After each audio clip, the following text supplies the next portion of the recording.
बच्चा पैदा हुआ और उससे ना चला जा रहा था, ना स्नान किया जा रहा था, नन्हा सा बच्चा धूप में पड़ा है, गर्मी लग रही है, लगता है कि मैं छांव में चला जाऊं।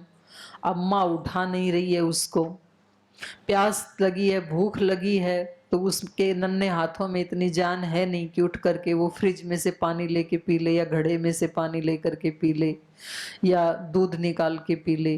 तो फिर बच्चा रोने लगता है, बोले माँ मेरे ऊपर कृपा करो, मुझे अपना लो, बहुत दीनहीन हूँ, उठ भी नहीं सकता, बोल भी नहीं सकता, तो अब थोड़ा थोड़ा बोलना आया है, तुतला रहा हूँ, तो आप कृपा करके मुझे अपना लो तो मेरे जीवन की रक्षा हो जाए। माँ बोली बेटा तू तो अभी तुतला के बोलना सीख रहा है, मैंने तो तुझे उसी दिन अपना लिया था जब तू मेरे गर्भ में भी नहीं आया था। आह्वान करके जिस दिन तू मेरे गर्भ में आया, तुझे बोलना भी नहीं आया था, तू अस्तित्व में भी नहीं आया था, उसी दिन मैंने तो तुझे अपना लिया था। तो हम तो पतंजलि योगपीठ में आज आए हैं, लेकिन गुरु ने तो हमें उसी दिन अपना लिया था जिस दिन आप अपने घर में बैठे थे। तो आदरणीय सिंह साहब हमारे बीच में, प्रणाम भाई साहब, क्योंकि आज हमें श्रद्धेय सिंह साहब का भी आशीर्वाद मिलेगा। जब तक आपका आशीर्वाद मिलेगा उससे पहले मैं थोड़ा सा बताना चाहती हूँ श्रद्धेय भाई साहब के बारे में। अपना भारतीय शिक्षा बोर्ड का निर्माण हो गया, ये कितनी बहनों को पता है? अच्छा चलो, बहुत अभिनंदन। जिनको अभी नहीं पता है भारतीय शिक्षा बोर्ड है वो हाथ उठाना, जो नए जुड़े हैं जिनको नहीं पता है। तो कुछ बहनें हैं जिनको नहीं पता है। सीबीएसई एक बोर्ड है, ये कितनी बहनों को पता है? अच्छा, ये तो सभी को पता है, बोलते हमारे सारे बच्चे उसी में पढ़ रहे हैं। उसका सिलेबस कैसा है ये कितने बहनों को पता है? सीबीएसई का सिलेबस पता ही है सबको, बच्चे आपके पढ़ते हैं तो आपको पता ही है। वो सिलेबस आपके बच्चों के निर्माण के लिए पर्याप्त है या उसमें कुछ और ऐड होना चाहिए, वैल्यू ऐड होना चाहिए? होना चाहिए। ये कितनी बहनों को लगता है? सबको लगता है। अच्छा, और आपके बच्चों के साथ साथ ही पूरे ही देश के बच्चों के जीवन में वो वैल्यूज ऐड होनी चाहिए, ये कितनी बहनों को लगता है? सबको लगता है। नीचे कर लो। और वो कार्य करने में, सेवा करने के लिए जो भी आपको जिम्मेदारी दी जाएगी, वो सेवा करने के लिए कितनी बहनें तैयार हैं? आपका तो मैं अभिनंदन करती हूँ, क्योंकि आपने ये सेवा अपने हाथ में ले ली, तो आपके बच्चे और भारत के बच्चे तो चेंज होंगे ही होंगे, लेकिन उसके साथ साथ आप तो पूरे जमाने को और पूरे संसार की ही धारा बदल के रख देंगे। इतनी बड़ी शक्ति है मातृशक्ति में। और बच्चे का निर्माण सचमुच एक माँ ही कर सकती है। केवल आपके बच्चे, वो तो आपके हैं ही हैं, लेकिन इस देश का हर एक बच्चा आपका ही बच्चा है। और ये बहुत बड़ी एक जिम्मेदारी आज वर्तमान काल में आप सबके सामने, हम सबके सामने है। तो जो भारतीय शिक्षा बोर्ड है उसका सिलेबस पिछले 3-4 साल से चल रहा है, 5 साल से चल रहा है उसकी तैयारियां। और उसका पहले उसका सिलेबस, उसका कैरिकुलम डिजाइन करना, फिर उसको सरकार के सामने रखना कि जी हम अपने बच्चों को अगर इस तरह से पढ़ाएं तो कितना अच्छा होगा। फिर वो कितने मंत्रालयों में, कितने लोगों के पास गया कि ऐसा करें या ना करें, ऐसा यदि हम करेंगे तो दूसरे लोग भी हमारे पास आ जाएंगे, वो बोलेंगे ऐसे करो, हमारी तरह से पढ़ाओ, तो इसको बनाएं ना बनाएं।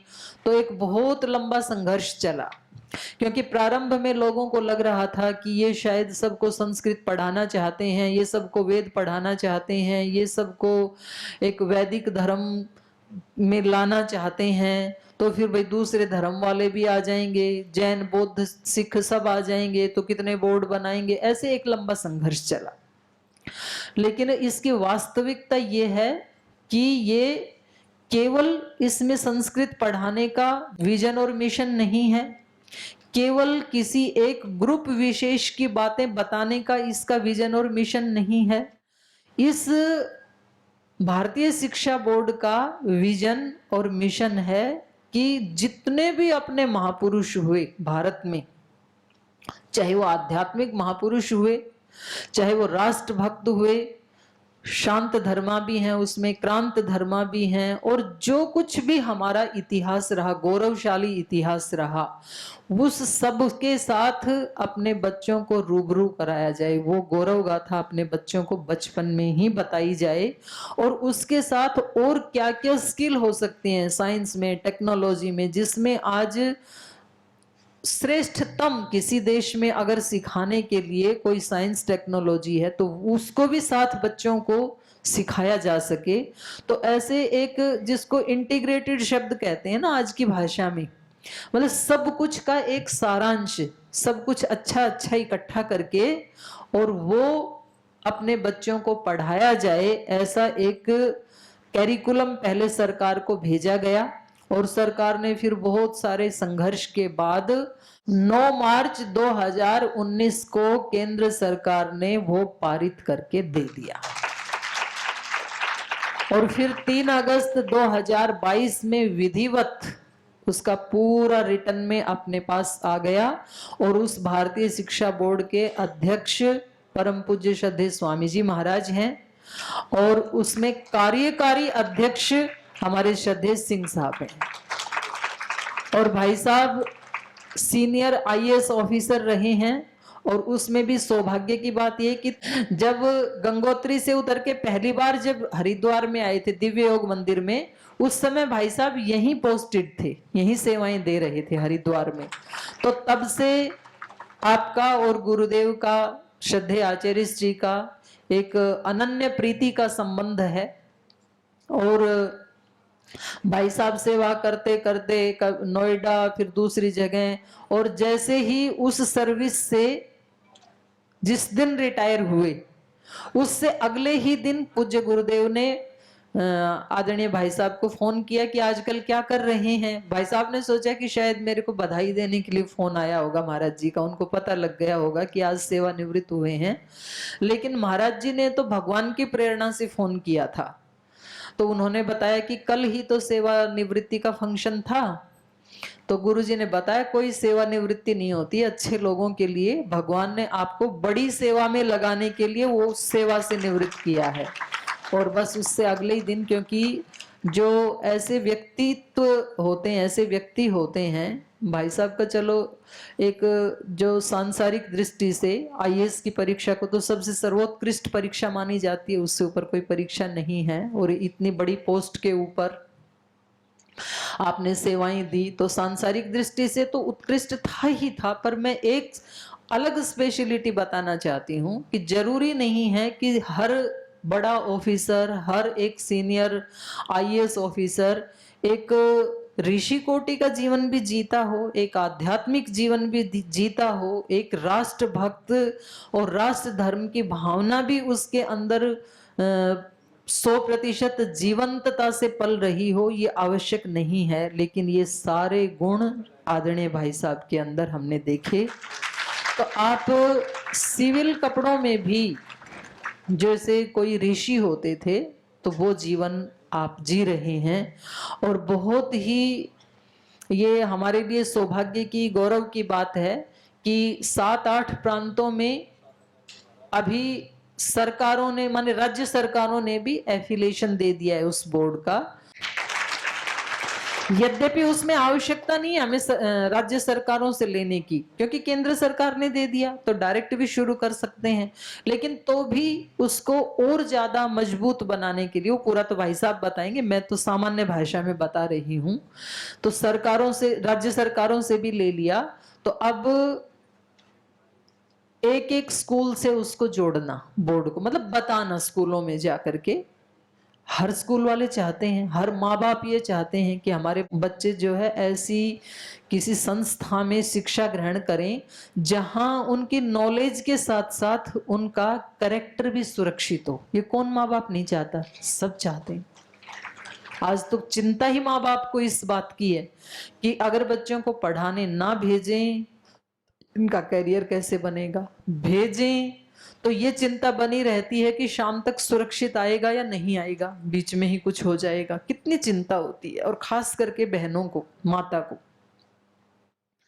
तो खैर, अब ये बोर्ड की पूरा डिटेल में आदरणीय भाई साहब से हम सुनेंगे। इसकी जो स्पेशलिटी है वो केवल उसकी मान्यता प्रांत में भी है, पूरे भारत में भी है। मानो माता पिता का ट्रांसफर किसी दूसरे स्टेट में हो गया, वहां भी मान्यता है। और इतना ही नहीं, भारत में ही नहीं, अगर किसी की कोई विदेश में सेटिंग हो गई, माता पिता को जाना पड़ गया, तो विदेशों में भी भारतीय शिक्षा बोर्ड की मान्यता है। ये बहुत बड़ा कार्य है। आज हमें कम समझ में आएगा, लेकिन अगले 20 साल के बाद बहुत सारे लोग सोचेंगे हो क्या गया, ये तो सब कुछ ही चेंज हो गया। क्योंकि आज जो बच्चे हैं वही तो कल हर पोस्ट के ऊपर होंगे ना। डॉक्टर भी वही बनेंगे, इंजीनियर भी वही बनेंगे, पायलट भी वही बनेंगे, जवान भी वही बनेंगे, किसान भी वही बनेंगे, आईएएस ऑफिसर भी। हर सेक्टर में वही बच्चे तो जाएंगे जो आज छोटे बच्चे हैं। और उन बच्चों के अंदर यदि एक ऐसा चरित्र के बीज हमने डाल दिए कि आपको अपनी आंतरिक जो मानव जीवन की संभावनाएं हो सकती हैं, उन सबको तो अभिव्यक्त करना है। जैसे मैं अभी आपको एक उदाहरण दे रही थी वट वृक्ष का। और दूसरा, आप कैसी भी आपके सामने कोई प्रलोभन हो या कोई मजबूरी हो, उसके सामने आप कभी घुटने नहीं टिकाएंगे। आप कभी अपने विकास के प्रति बढ़ते हुए रुक नहीं सकते हैं, झुक नहीं सकते हैं, हट नहीं सकते हैं, कट सकते हैं। ऐसी एक भावना उनके अंदर भरना। तो ये जब भर दिया हमने, तो देखो देश का भ्रष्टाचार, बेईमानी, अत्याचार, दुराचार, व्यभिचार, जो भी सामाजिक कुरीतियां आज हम झेल रहे हैं, उन सब को मिटाने का और देश को दिव्य बनाने का एक ही मात्र तरीका है, बच्चों को अच्छी शिक्षा। और कोई साधन नहीं है। कितने भी पुलिस आर्मी कर ही रहे हैं, लेकिन तो भी काबू तो नहीं लग रहा है। और ये कार्य करने के लिए बहनें ज्यादा डेडिकेटेड होती हैं। तो आपको क्या कार्य करना है वो फिर भाई साहब के सेशन में लेंगे। मैं अपनी बात को पहले पूरा कर देती हूँ। मैं आपको बता रही थी कि एक गुरु की क्या महिमा है। तो जैसे अंकुर जो है वो आगे बढ़ रहा है, और मैं आपको उदाहरण दे रही थी कि बच्चा माँ को नहीं चुन रहा है। बच्चा तो कह रहा है कि माँ मुझे अपना लो, माँ कहती मैंने तो उसी दिन अपना लिया था। तो हम गुरु को नहीं कह सकते कि गुरुजी आप थोड़ी कृपा करो हमारे ऊपर। गुरुजी कह रहे हैं कि बहनों, आप कृपा हुई तब ही इधर आई हैं, कृपा पहले ही कर दी थी। आप जब घर में थी, कृपा हुई तब ही आप पतंजलि योगपीठ में आ पाए हैं। तो इस कृपा की पात्र आप ऑलरेडी बन ही चुकी हैं, क्योंकि आपने पहले ट्रेनिंग ली, उसके बाद आप योग कक्षाएं लगाते रहे हो। और देखो, एक गुरु की जो महिमा है, गुरु की जो कृपा है, जैसे उपनिषदों में एक कथा आती है। कोई एक राजा थे और उसको जो दूसरे दुराचारी, व्यभिचारी, भ्रष्टाचारी लोग थे, आतंकवादी लोग थे, वो उसको उठा ले गए और उसके पास जो भी सोना चांदी के आभूषण थे वो सब छीन लिए और ले जा करके एक घनघोर जंगल में उसको डाल दिया और उसकी आंखों पे पट्टी बांध दी ताकि किसने लूटा वो उसको पता भी ना चले, और जंगल में छोड़ दिया कि भाई अब, और उसके हाथ पैर भी बांध दिए कि भाई ये पट्टी खोल के कहीं हमें भागता हुआ देख ना ले, और फिर भाग गए उसका सब सामान लूट करके। तो अब वो बेचारा चिल्लाता रहा, अरे कोई तो बचाओ मुझे, पता नहीं कौन लोग बांध करके ले आए, यहाँ मेरे को डाल दिया है इन लोगों ने। तो ऐसे कोई ग्वाले आदि जो आते हैं जंगल में अपनी गाय भैंस भेड़ बकरी चराने के लिए, वो लोग आए और उन्होंने उनके हाथ पैर खोल दिए, फिर उसके आंख की पट्टी खोल दी। तो उसने देखा, बोले मैं यहाँ कहाँ आ गया, यहाँ तो चारों तरफ जंगल ही जंगल है। बोले भाई हमें नहीं पता आप कौन हो, कहाँ से आए हो। बोले मैं तो गांधार देश का सम्राट हूँ, तो आप मुझे बताओ गांधार देश किधर है। बोले हम नहीं जानते गांधार देश किधर है। तो बोले आप ये बताओ कोई गांव या बस्ती किस साइड में है। तो बोले आप ऐसे चले जाओ इधर से, इस रास्ते से। तो वहां से वो व्यक्ति चला और वो झाड़ियों में से निकलते निकलते पगडंडी पे चलते चलते उस जंगल से बाहर निकला और फिर उसको दिखाई दिया अपना राज्य, और वो ऐसे चलते चलते पुनः अपनी ही राजधानी में पहुंच गया। तो ये जो पट्टी खोलने का कार्य है ये गुरु करता है, ये गुरु का काम है। क्योंकि हम भी जन्म जन्मांतरों से लूटे जा रहे हैं, भोगों ने, विषय वासनाओं ने, अज्ञान ने, मिथ्या ज्ञान ने हमारे को दिग्भ्रमित कर रखा, लूट रखा है। और हमें पता भी नहीं है कि हमारे को जो शक्ति मिली है, मानव जीवन मिला है, उसकी क्या क्या संभावनाएं हैं, कैसे कैसे हम उनको विकसित कर सकते हैं। हमने भी ये मान लिया कि जी हम कोई साधु भी तो है नहीं, तो हम तो अपनी थोड़ी बहुत सेवा कर लें, अपने घर में अपने बाल बच्चों को पाल लें, बस उतना ही हम तो कर सकते हैं, उससे ज्यादा हम क्या ही कर सकते हैं। लेकिन ऐसा नहीं है। आप अपने घर में रहते हुए, अपने बच्चों को लालन पालन करते हुए, अपने सास ससुर को, माता पिता को संभालते हुए, भाई बहनों को संभालते हुए, पति को संभालते हुए, उसी घर में रहते हुए भी आप एक ऋषि का बन सकती हैं। आप एक इतना बड़ा कार्य कर सकती हैं। आज श्रद्धेय गुरुदेव भी तो एक मनुष्य हैं और उन्होंने इस देश में अपनी पहचान नहीं बनाई, बल्कि इस धरती के 7 समंदर पार 200 देशों में अपनी पहचान बनाई है। तो वो भी तो एक मनुष्य की शक्तियां हैं। लेकिन गुरु की कृपा होती तब है जब व्यक्ति पुरुषार्थी होता है और अपने संकल्प का पक्का होता है।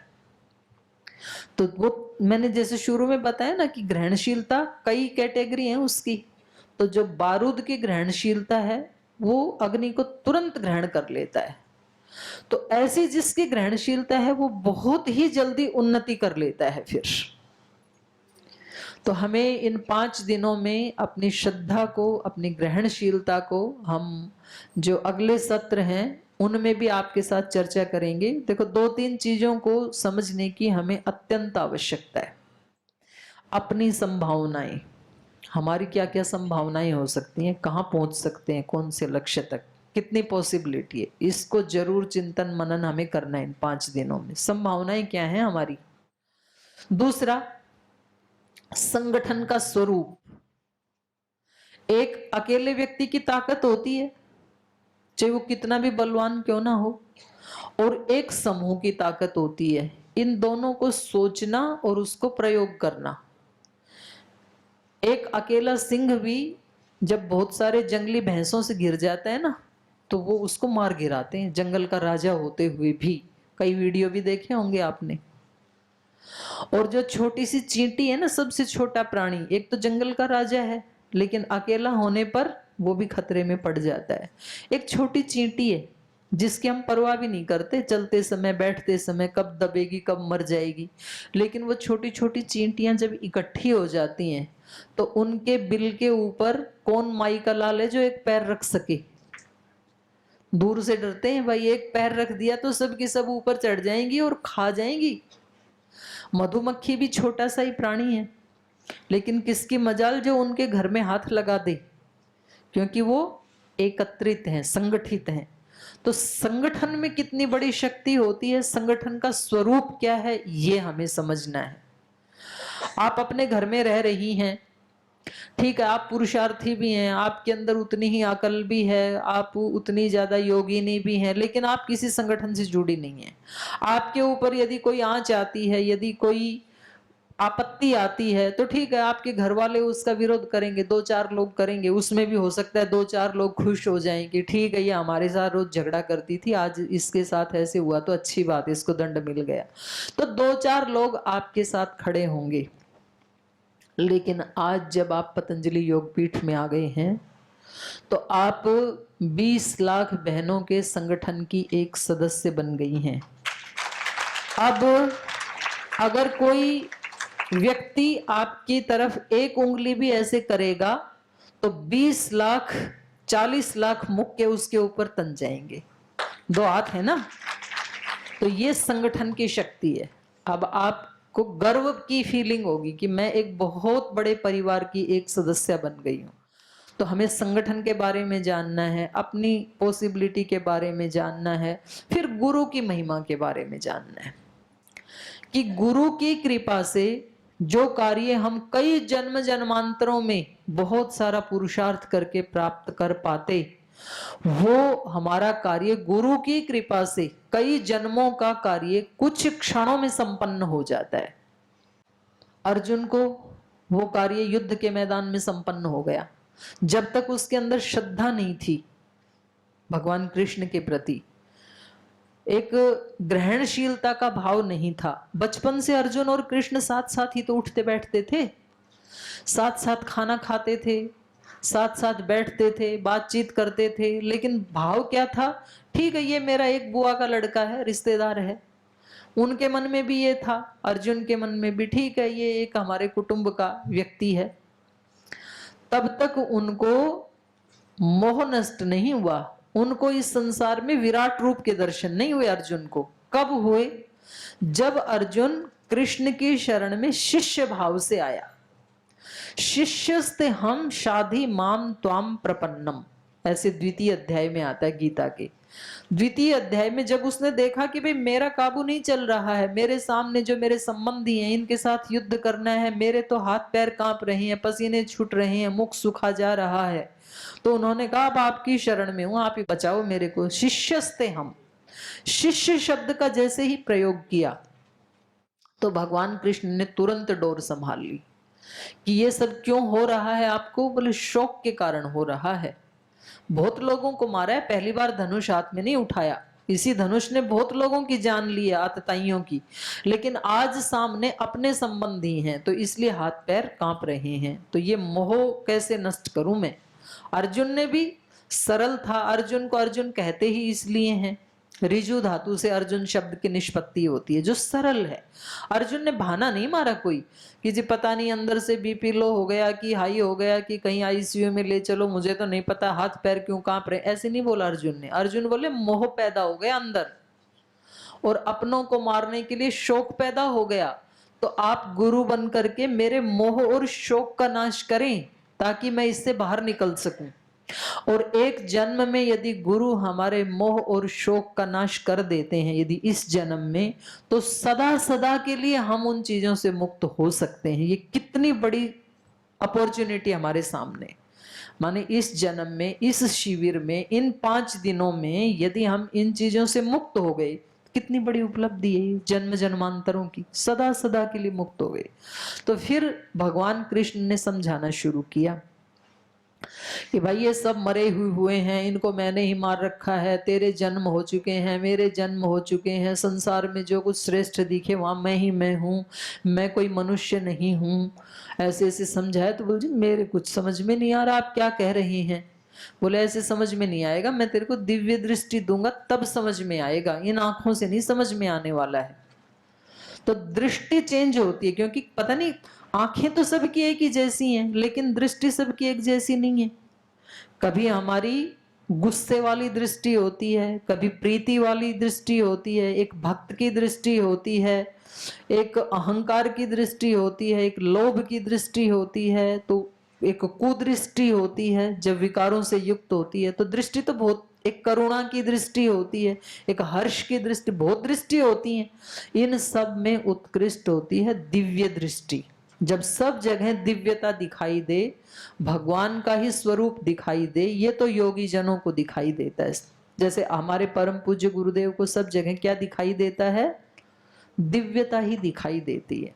वो किसी भी माँ बहन बेटी को या किसी भी भाई को उस शरीर के रूप में देखते ही नहीं है, एक भागवत अंश के रूप में देखते हैं। सब बहनों को देवी स्वरूप में देखते हैं, सब भाइयों को भी ऐसी दिव्यता से देखते हैं। इसलिए सब भाई बहन आपको अपने मायके जाने के लिए 1-1 साल तक 1 दिन का टाइम नहीं मिलता है, और आज गुरु के पास आप 6 दिन के लिए आ गए, सब छोड़ छाड़ के। ये गुरु की कृपा और उनकी प्रीति का ही तो परिणाम है। बहनें कहाँ घर से निकल पाती हैं, कितना मुश्किल होता है 1 दिन भी घर जाना, तो अपने मायके भी नहीं जाते हैं आप।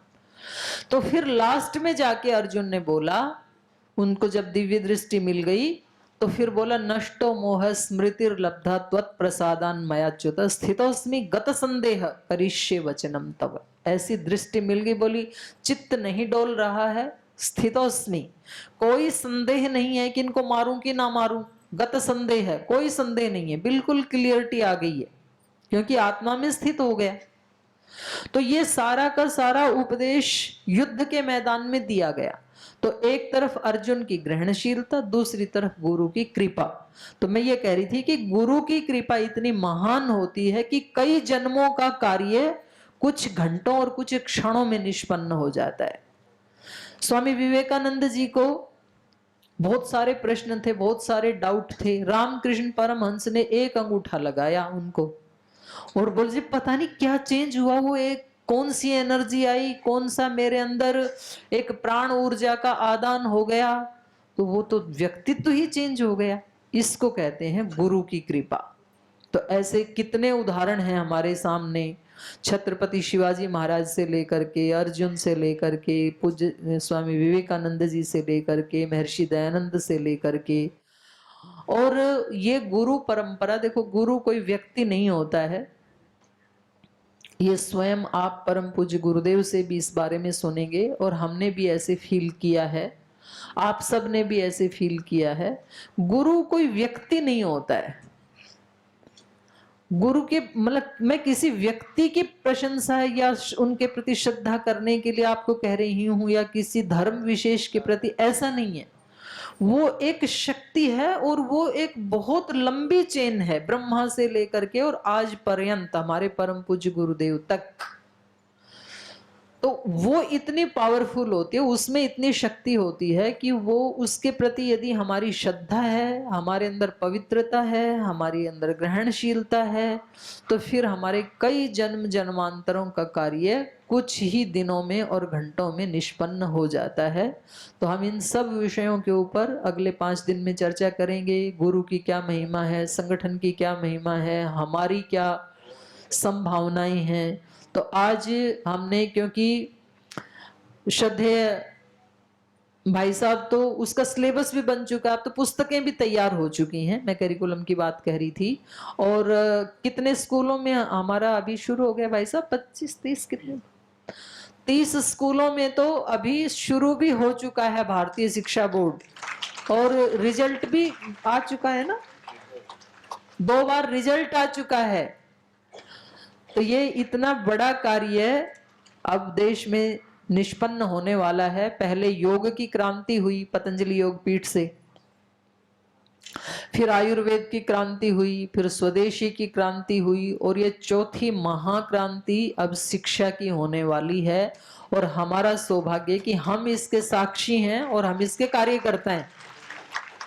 तो क्योंकि भाई साहब को तो नोएडा में एक मेन ऑफिस है इसका, भारतीय शिक्षा बोर्ड का, हरिद्वार में भी है, रोज नए नए विद्वानों को बुलाना, पुस्तकें तैयार हो चुकी हैं, उनमें कहीं कोई संशोधन है, एफिलिएशन है, पूरे देश में यात्राएं चलती हैं। अभी पिछले दिन दक्षिण भारत में आदरणीय भाई साहब के साथ हमें भी जाने का सौभाग्य मिला, तमिलनाडु और इधर केरला की साइड में गए थे। तो ऐसे बहुत व्यस्ततम आपका इस समय शेड्यूल चल रहा है। यद्यपि शरीर की आयु बड़ी होते हुए भी भाई साहब कार्य ऐसे ही करते हैं जैसे कोई 25-30 साल के युवक करते हैं, सुबह से शाम तक। तो एक बार जोरदार अभिनंदन है भाई साहब का। मतलब एक दिव्य ऊर्जा कैसे कार्य करती है ये भी हमें इनके जीवन में देखने को मिलता है। कभी कोई थकान नहीं, कभी कोई तनाव नहीं, कितनी सहजता से, कितनी प्रसन्नता से, कितनी दिव्यता से।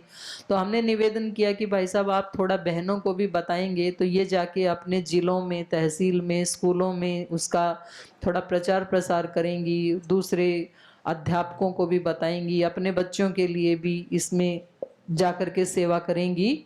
तो इसलिए हमने श्रद्धेय भाई साहब को आमंत्रित किया और उनका धन्यवाद है कि उन्होंने हमें इसके लिए सहमति दी, हमें टाइम दिया, अनुमति प्रदान की। तो मैं आप सब बहनों की ओर से श्रद्धेय भाई साहब का जोरदार स्वागत करते हुए आपकी करतल ध्वनि के बीच में बहुत विनम्रता पूर्वक आपको आमंत्रित करती हूँ कि आप हम सब बहनों को भारतीय शिक्षा बोर्ड के बारे में जो भी आप उचित समझते हैं जितना बताना, और आगे हम क्या कार्य कर सकते हैं तो उसको बताने की कृपा करें। और फिर थोड़ी देर कुछ बहनों के प्रश्न होंगे तो वो भी आप लिख लीजिए, तो बाद में आप प्रश्न उत्तर का भी हम थोड़ा सा सेशन रख सकते हैं। तो पुनः एक बार बहुत बहुत अभिनंदन है भाई साहब।